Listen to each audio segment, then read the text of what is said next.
Welcome to Wild Turkey Science, a podcast made possible by Turkeys for Tomorrow. I'm Dr. Marcus Lashley, Professor of Wildlife Ecology at the University of Florida. And I'm Dr. Will Goolsby, Professor of Wildlife Ecology and Management at Auburn University. We're both lifelong hunters and devoted scientists who are passionate about hunting, managing, and researching wild turkeys.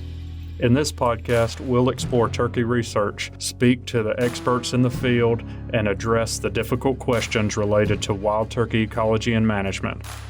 Our goal is to serve as your connection to wild turkey science.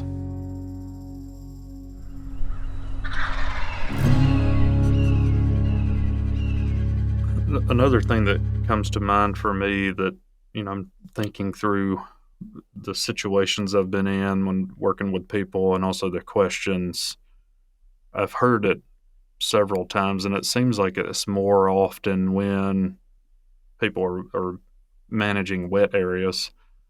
I hear something along the lines of, well, if I open up the canopy or increase disturbance, I understand why I would want to do that, but I'm going to get taken over by Japan grass or privet, or we can list out several other things. But in my neck of the woods, it's Chinese tallow tree. That's what I was going to say. Is probably tallow there. Yeah. So what do you have to tell people, I guess, about that situation? Because I think it is a real concern over the landscape, and what that species is going to vary. But a lot of folks probably have to deal with something like that. Well, it's and this is honestly how I respond to it. I tell folks that every time we know that we have a pretty good chance of getting in a car wreck every time we get in the car, but we still get in cars, and yeah, when especially in moist soils, when you open the canopy, you're going to probably increase your possibility. It's very likely you're going to get some kind of no good plant species come in, but it shouldn't stop us from manipulating that habitat for the wildlife species we're trying to manage for. I mean, that's a kind of to me, it's a give up mentality. It may be an excuse not to have to worry about the headache of trying to figure out how to manage your property. Just, I got to live with it, because if I open it up, I'll get Chinese tallow tree. The way I combat it is I monitor for Chinese tallow prior to. I treat it if it's there. There's some parent trees. I try to treat it ahead of time before any type of canopy treatment, and then a couple of years post treatment, we try to stay on it. And there's some couple of herbicides. One good herbicide, it works really good on foliar spraying Chinese tallow tree and anything large we hack and squirt. But no, you basically do due diligence. If it's there, try to get rid of it or limit it before the treatment, and then after the treatment, monitor for it. But not to do anything is kind of giving up. And maybe and I try not to be black and white on issues. Maybe if you have a couple of thousand acres and, 50, 60 acres is an area that your neighbor's got some tallow tree or whatever species adjacent to you, and you're going to have issues, then maybe that is a wise management objective to leave that portion untreated. Mm-hmm. But if you're not going to treat your entire property because you're worried about invasives, there's not a place in this country that we have some invasive plant everywhere that we deal with. But it might be some reasons why not to treat. But if the guy with 120 acres says, well, I don't want to cut anything because I'm worried about XYZ plant, that's fine. He just might not have a lot of turkeys. Mm-hmm. So what is your go-to herbicide for foliar treatment of tallow tree and hack and squirt tallow tree? Well, Clear Cast is a herbicide that that's the brand name. I forget what actually the chemical is, but Clear Cast is the herbicide used for tallow tree. You can spray it over most hardwood without hurting a hardwood. It was really hard to get about a decade ago, but demand's our supplies caught up with demand, so you can get Clear Cast. And then hack and squirt, arsenal with a little bit of garland mixed in. I mean, that's Mm-hmm. kind of your go-to hack and squirt recipe, whatever your favorite one is for most hardwood species. But yeah, 25 to 50% solution to arsenal, and you're fine. I mean, I'm Mm. sorry, garland. Yeah, I know we had a tallow tree. I don't know if I've ever told you, Will, this story, but my parents had a tallow tree in their yard, and I thought it would be fun to cut it down and then spray it with a variety of things. And I can tell you that thing is pretty tough. Like, it just kept resprouting for years until I finally hit it with arsenal, and that took care of it. Mm-hmm. Yeah, it's tough stuff. And I looked it up just out of my own personal curiosity. Clear cast, the active ingredient is a Mazamox, Mm, which I don't really have experience with, but that's good to know. yeah, I've only seen it in tables and in that class Mm-hmm. of herbicides. I've never had any experience with it. Well, Duck, you had a couple of times that you've alluded to some specific silviculture that Yeah. systems that you'd be using for these different things. Do you want to talk through some of those just so that people understand it? I'm thinking about the private landowner that's interested in doing this, and they may not have the vocabulary and full understanding of those systems to have that discussion.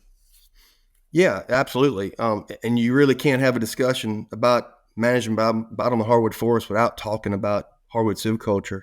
Um, and and oftentimes when you're talking, a lot of times the landowner is kind of going to wear the biologist hat. He knows what he wants, and he's going to be talking to a forester who's going to be kind of prescribing the treatments and carrying out the treatment. So it for a private landowner, just to have a basic understanding of those terms to be able to Mm-hmm. talk to a forester helps.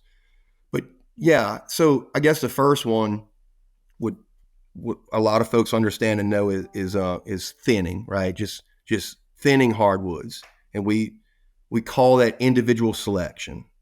You're making decisions based on an individual tree, and if you're marking timber, you're marking individual trees.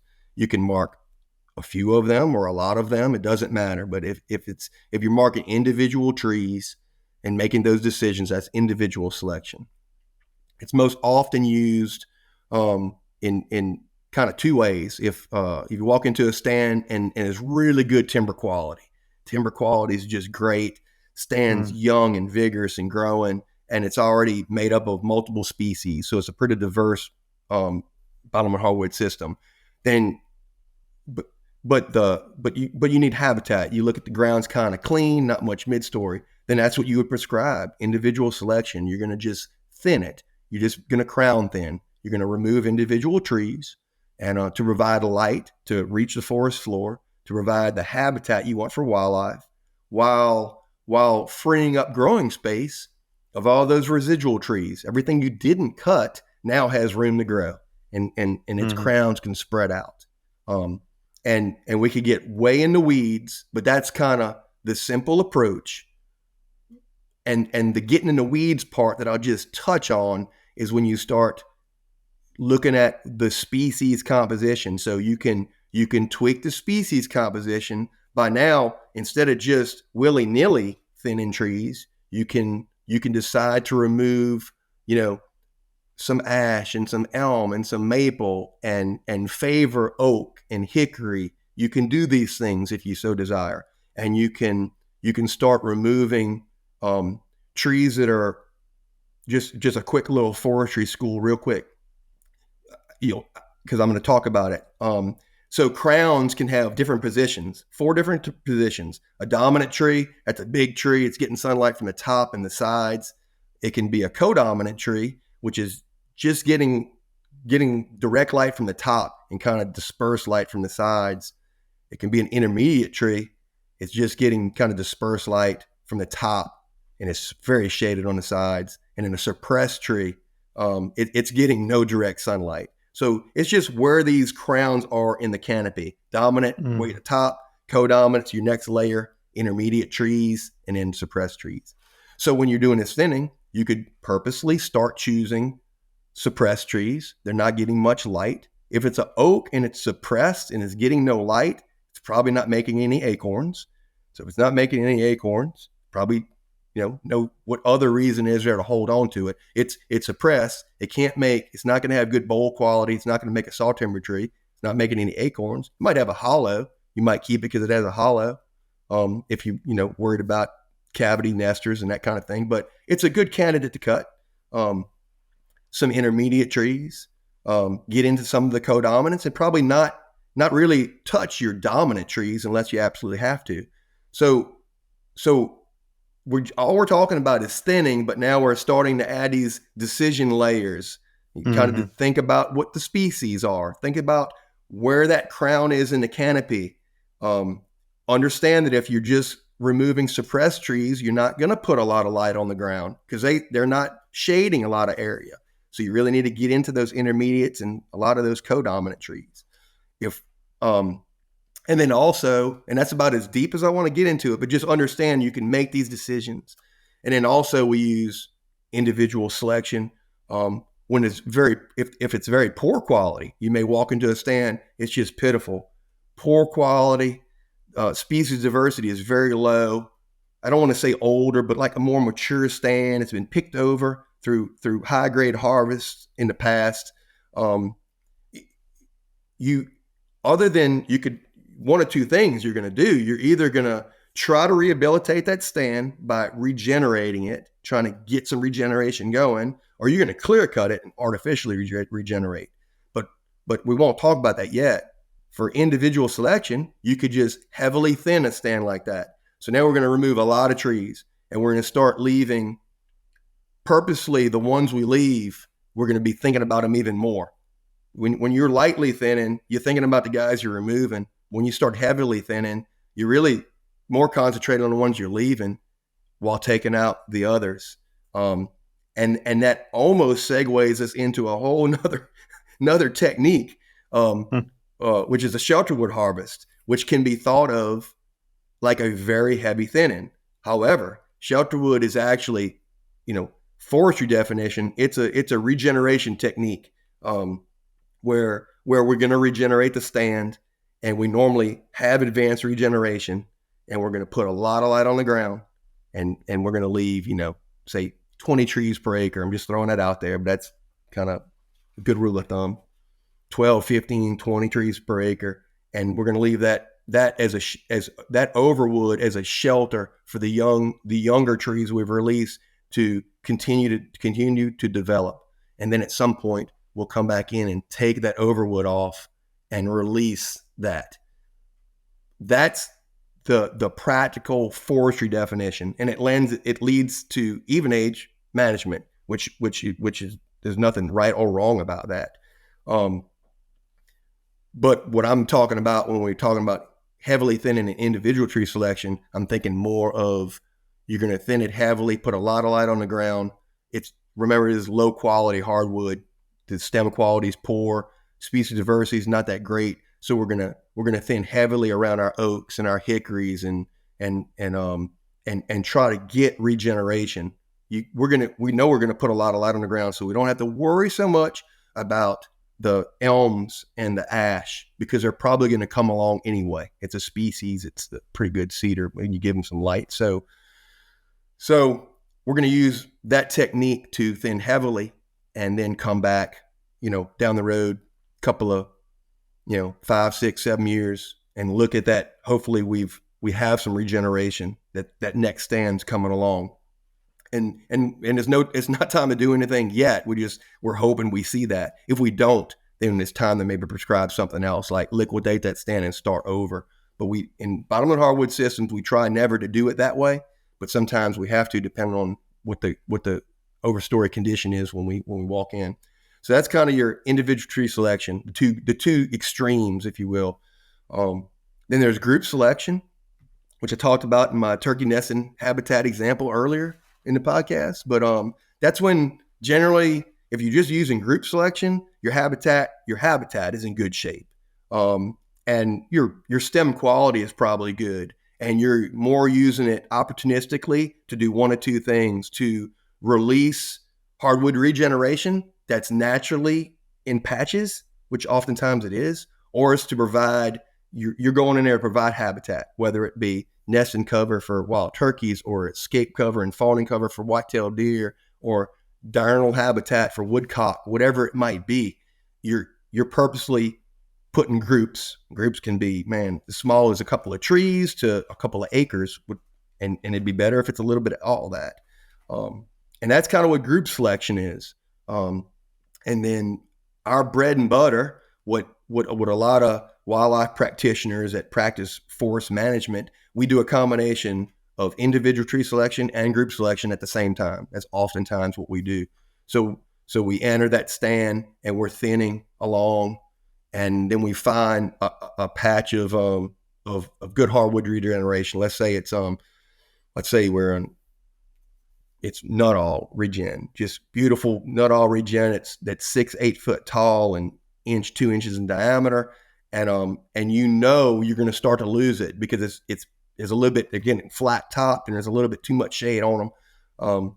Then it's time to make a group, and that group size is generally as big as that regeneration patch is. If it's just a half acre, it's a half acre group, but after you walk by it and then come back on that same line, marking timber as you do back and forth, if you continue to run into it, then we'll kind of continue to take the top off of it. And you may end up with this kind of oddly shaped group that becomes a mini clear cut, if you will, and it's 5 or 6 acres in size. And if that happens across the stand, and it normally does, because this is how these systems work. These bottomland systems, we want things to be uniform, and we think of pine oftentimes, and I do the same thing. I think you get that pine plantation picture in your mind, but hardwood stands are hardly ever homogeneous. They're hardly ever all the same. Some change in topography, or some change in stand quality, or soil type, or past management, or tornado might have come through, or just heavy winds, or a little patch of mortality for whatever reason. As you move across just a 100-acre block, you're going to see areas that look really good that you hardly want to go walk into. They're just gorgeous. And you're going to see areas that have pretty low quality, or overstory is not well stocked, or it's poorly stocked, but there's regeneration underneath it. It's those are the things you try to key on. And if you had the freedom to market, to both market it and mark it with a paint gun in this way, you kind of thin those areas that need thinning. And you want to put a little habitat on the ground, and you want to provide growing space for the overstory trees that you leave. And you use group selection in areas where you want to release advanced hardwood regeneration. And then the last two techniques that a lot of folks use and we talk about would be shelter wood, which I kind of discussed, and then the last one would be a clear cut. And when would you ever use a clear cut in bottomland hardwood? Well, we use it for two reasons. When we want to do a complete species conversion, just say it's been high graded over time. Like I had a site, a couple of 100 acres on a property that I went and looked at. It was pure sugarberry. So the thing about sugarberry, it's a shade tolerant species. It's of lower quality. You can still sell it. It sells for pulpwood and sometimes a little bit of demand for the soft timber, but in general, it gets hollow kind of quick. And it's, moderate wildlife tree. You don't want everything sugarberry, but oftentimes sugarberry will kind of take its time and linger in the understory and midstory underneath more shade intolerant species like oaks and hickories and pecans. And as you individually select these saw timber trees of these species like oaks and hickories, and don't do anything with the sugarberry just keep moving on up into the overstory, and you may end up with a stand that's 90% sugarberry that's taking the overstory. And now your dominant and co-dominant trees are actually sugarberry. In that case, you could thin the sugarberry and just think about think about forest structure for turkeys. But if you don't have a seed source for anything else, it may be in your best interest to go ahead and start clear cutting portions of that stand and artificially regenerating it back to a more diverse suite of hardwood species, whatever they may be, whatever the site dictates that it should be. So the one or two oak species that are right for that site, a little elm, a little maple, a little ash, and get it more diverse. That's when we use clear cutting or prescribed clear cutting most. It's going to be a species conversion. Rarely in the wildlife habitat management realm, we normally don't use clear cutting as like a final harvest. Whether we're managing, we're not totally managing an uneven age style. Oftentimes we do manage a stand that has little patches of even age habitat. But if you look at it, from 10,000 feet, it looks a little bit more uneven age. That's how I kind of think about it. It's not always pure uneven age. It's never pure even age. We try not to have it that way so that we don't have to clear cut at some end of some rotation. Pine is different. As y'all know, pine reaches a diameter that the mill can no longer use. So it's time to liquidate and start over. And that's pine management in the South. And if I own pine, I'd manage it that way because that's kind of the deal. But for hardwood, the saw timber doesn't hardly get oversized. The pulpwood, you can move to about 26 inches in diameter to most mills. So we're talking about pretty big trees. You can let trees grow big. So you can, you don't have to liquidate at some certain diameter, at some certain age. You can just let it go. So we use those 4 or 5 techniques I just discussed to manipulate habitat for wildlife, and without getting too in depth on even age versus uneven age. Just I like to tell folks nowadays I just don't even think about it, whether it's one or the other. We manage under this kind of system. We let current conditions of the stand dictate what we prescribe while knowing what we need from a wildlife standpoint, and then kind of let it be what it becomes. If I end up with a couple of, 10 or 15 or 20 acres of even aged timber, I'll probably through a few thinnings start moving that towards at least a more uneven age look, with no real goal of some type of liquidation clear cut at some endpoint. We just kind of keep on reevaluate. We know where our objectives are, assign our methods, do the treatment, and you just kind of keep on moving that stand towards something better than you inherited. Yeah, that makes sense. I think, a lot of times that's a good point, and I'd never really thought about it that way, the even age versus uneven age, and we inherently oftentimes assign uneven age as being more beneficial to wildlife, but the reality of it is they don't care, and as long as they have stands that provide the different structural and species composition attributes that they need within an area that's reasonable for them, then, it doesn't really matter what system you're using. Yeah, a lot of times we practitioners argue over those two systems, and if we were just talking about forest management, then that's a good argument to have, and it's fun to have. But I try not to get into those weeds if I'm just talking about how we're going to manipulate the forest to provide wildlife habitat. In the end, it doesn't matter. If there's a landowner that it makes more sense for him to manage it on small, as long as they're small, even age patches, then that's okay. And then the guy who's managing just pure uneven age, textbook uneven age, that's pretty good stuff too. And I don't know which one, depending on timing and size and layout, I don't know which one will be better. As long as those even age patches are not too large, it can be incredible wildlife habitat. Yeah, I think that's a big part of that equation.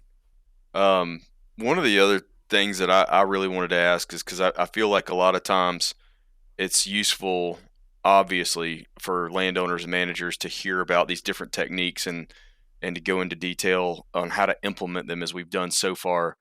But sometimes, for folks that may be intimidated by trying this stuff for the first time or working with a forester to start implementing some of it on their own property, what I guess what sets them in motion and helps them, build up some of that initial momentum is hearing about success stories.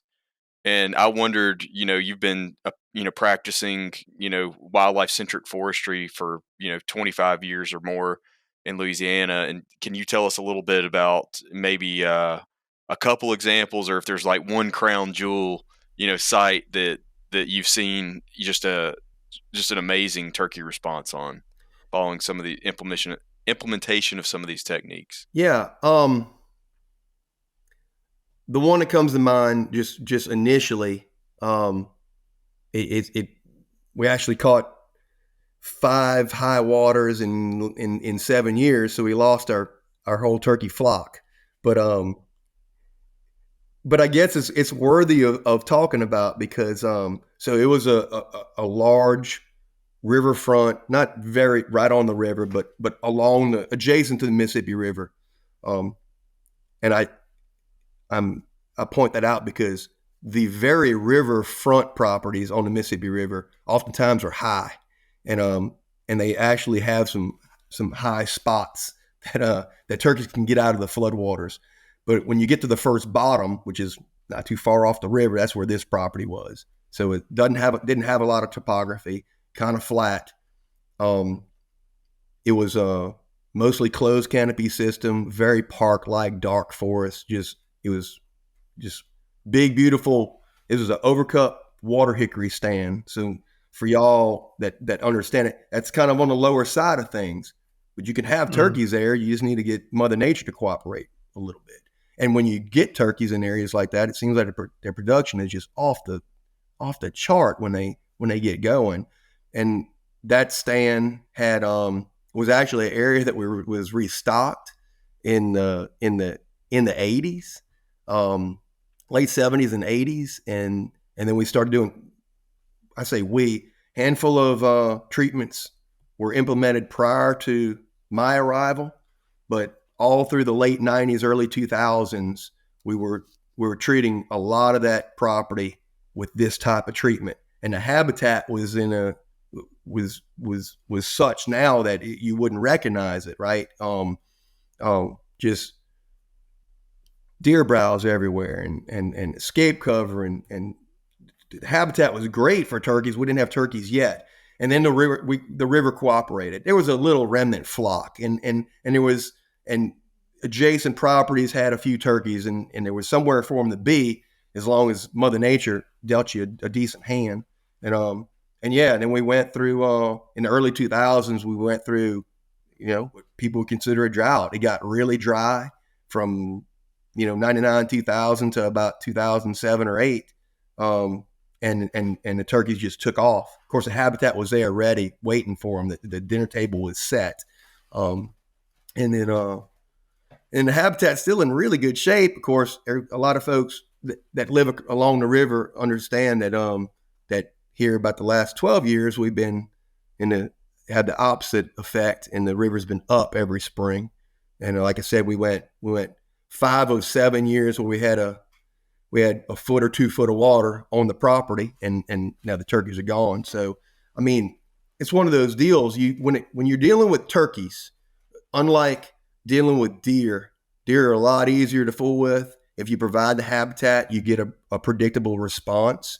With turkeys, you're doing it knowing that you need Mother Nature to help you out a little bit too, because production, as you guys know, isn't just about the habitat.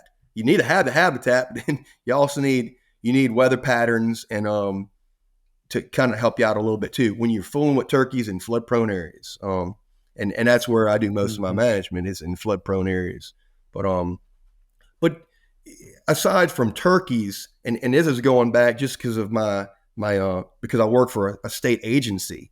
But if you look at other indices, you can look at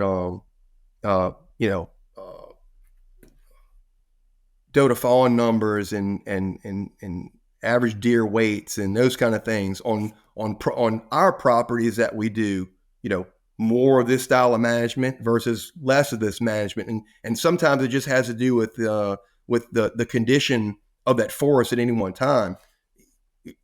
I manage WMAs that I implement some of this, but it's just that the stage that the timber is in at this point doesn't lend itself to commercial type harvest.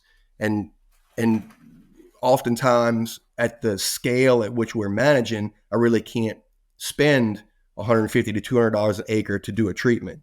But those give us great little controls, right, to look at data like that. And yeah, no smoking gun, but there's a trend that, and it's no surprise, because that we get a result like higher deer densities or higher body weights or higher wild turkey densities because of this, how we're treating the habitat. It's kind of like the horse and the cart. As turkey researchers, right, we kind of know what habitat we need. That science has mostly been done. It's figuring out how to make that habitat on the landscape and following, what we laid out today. As long as you have a little bit of an understanding of hardwood silviculture and aren't afraid to go try, you can start manipulating it as a landowner and just see what the response is. You kind of know what habitat you're looking for, and if you can provide it, then you're going to get the response from wild turkeys in this case. Yeah, good point. One thing I haven't heard you address directly, and I've been curious about it. Are there instances where you're dedicating space to early succession? You're managing for turkeys or some of the other species you target in that bottomland hardwood context. Are there openings that you're dedicating to early succession? Yeah, so we don't, as a rule, we don't dedicate any space to one thing in perpetuity, because it's easier understanding how dynamic these systems are. It's easier just always to be providing some percentage of that type of habitat on the landscape, and then just and let it evolve, right? So you could, and actually, there's a couple of instances that we had done it that way. Basically this 30 acres is going to be early successional habitat, and then we're going to fight Mother Nature and use all these different herbicide techniques and mowing and disking and whatever to keep that 30 acres early successional habitat. That's a tough road to hoe. It's easier to just make sure, as you're manipulating the habitat through whether it's commercial timber harvesting or non-commercial, to provide some portion of early successional habitat. And some of it is beneficial to turkeys and some of it is not beneficial to turkeys, but it's beneficial to other species of wildlife that we manage for. But yeah, as a rule, about 10% of our landscapes, this is on wildlife management areas, not necessarily on a private landowner's property that I might be, giving him recommendations. But because we're managing for the diverse suite of species we manage for, about 10% of our landscape is always in early successional shrub scrub habitat, something between just clean to shrub scrub. And as it moves out of that, we're providing it somewhere else. So I'll often prescribe, just like we talked about, when I'm prescribing clear cuts in areas that warrant a clear cut, well, then that's early succession habitat I'm providing, as long as I'm always providing enough of that. And of course, we start missing it in some areas and realize we need to turn the knob up a little bit. And that happens with everything, right? You're being pulled in different directions because you're trying to provide for such a diversity of plant structure, that sometimes you realize, oh man, I went too far this way, and you got to turn the knob a little bit. That's always happening, because it's always a moving target too, because these stands are always developing. I kind of got the impression while you were talking that I thought you might say something along those lines, but I kept thinking, almost every landowner, I'd say probably 95% or more, have dedicated space that they have in openings, whether it be for food plots or pasture, or some of them are managing it for brooding cover and nesting cover and deer bedding area, those kinds of things. So I wanted to address it directly because of that, but I kind of got the idea that you might say that it's sort of it's move where you're providing that type of structure is essentially moving around on the landscape as an artifact of your management strategy. I find, and there's no right or wrong. I honestly don't feel, but if it was my property, I feel moving them around is just easier in this regard. Mm-hmm. That once you dedicate an area, if you start dedicating, 5 or 8%, most of the time, if you look at it, somewhere between 5 to 10% is going to be food plots. This is private landowner X, and then he's going to provide early successional habitat on another 5% here, and then some sanctuary habitat for deer, where he's going to thin it really hard and always thin hard and just try to keep it just a jungle, 0 to 20 foot jungle of vines and stuff. Once you start dedicating all these little pieces, you don't leave a lot to just freely manage. So I just feel like it's a lot easier just to understand you're always going to dedicate percentages of that type of habitat and then just let it fall naturally, kind of how that land wants to go anyway. It's a lot easier than fighting against I don't want to say Mother Nature, but yeah, fighting against the change that Fighting continues succession. to march on. It's inevitable. So if you just kind of go with it, it makes it a lot easier. Makes sense. All right. Well, we've been going for almost an hour and a half here, so it's getting on the long end. Are there things that you want to leave the audience with? Any closing thoughts or anything you left out? No, I feel like we covered it pretty good. I guess just take home messages, or we're don't overcomplicate it. If you overcomplicate it as a landowner, you start biting your fingernails and worrying if you're doing the right thing, and it'll keep you from doing something. So just simply, we're managing light to get light to come through a canopy to provide a habitat that we know we need, whether it's brood cover or nesting cover or any other species of wildlife you may be managing for. Understand that you don't need all of it to look the same at any one time. It'd probably be a detrimental if it all looked good at the same time, because then you won't be able to sustain that good over time. And then, if there's a demand for the product you're growing, then commercial timber harvest is always a viable option. And you may, when you do that, understand that it might not be exactly like you want it. So you're gonna have to give a little bit, right? So you may have to allow for the harvest of some of your saw timber to kind of sweeten the pot to get a timber sale to happen. But remember, you're getting heavy equipment, a lot of heavy equipment in the woods, and labor, and they're going to provide habitat, and you're actually going to take a check and cash it, right? So that's not a bad thing. That's how I manipulate habitat mostly, and I'm willing to give up some things to get what I feel is I'm, as long as I'm getting what I want or more, I'm willing to give up a little bit. Don't let someone come in and tell you, well, the only way we can treat this is to cut all your good trees. If that's the case, and maybe commercial timber harvest is not the option at this time. Don't liquidate,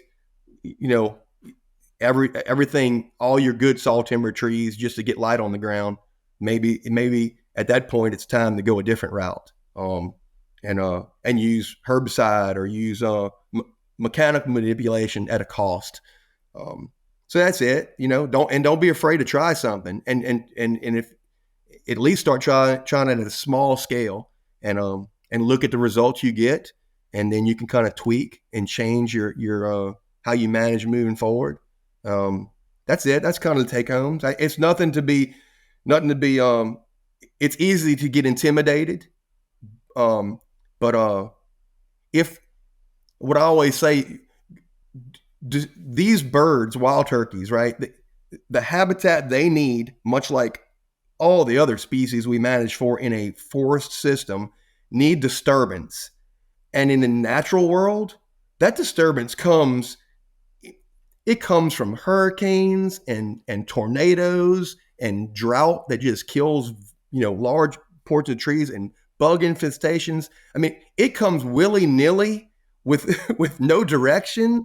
And that's how these critters evolved. So if you're trying to prescribe a disturbance, just by you trying to prescribe the right one that meets the objectives you want, you're already probably doing better than just a willy-nilly approach of Mother Nature. And these critters have been doing good with Mother Nature doing it her way. So I feel like just get out there, do something, and you'll learn through trial and error. But don't be scared to shake the pot up a little bit. I'll leave it at that.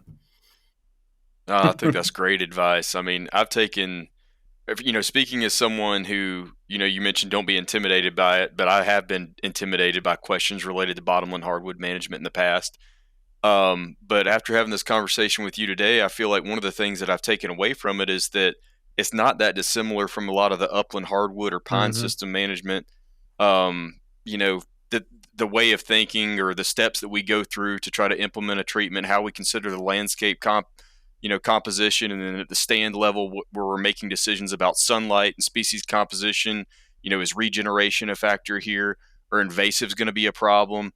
The biggest difference is we're focusing more on kind of those changes in microtopography and how that affects, our species composition, our operability on that site. And then, we can as reliably get that low intensity fire disturbance in there, if ever. So we're more at the whim of, Mother Nature, to use the term that you did, on those hydrological regimes and what they bring us in any given time. So that's frustrating to not have as much control over that aspect of it. But it also, I guess, is nice in the sense that you've got a built-in disturbance mechanism that you oftentimes don't have in the uplands. And then I guess the other thing that, I thought about that was really interesting today is, just thinking through that process of, I think especially for larger landowners, allowing, not necessarily dedicating or allocating certain acreage to certain habitat requirements for turkeys, but rather thinking in a landscape, context, and noting and being okay with it moving around over time. If you've got the luxury of the stand diversity and the ownership size to do that. Yeah, you're basically building it into your management model that you'll always be providing those things, and it's always moving around the landscape as opposed to the dedicated space. It's good stuff. Yeah, really great conversation. Thank you. Appreciate you taking some time to talk with us. Really fun conversation. And thanks everybody out there for listening. We really appreciate it. Couldn't do it without you. Thanks for supporting the podcast. If you hadn't had a chance, make sure to rate it, leave us a comment, send us an email if you have questions, all those things. We really appreciate all the support.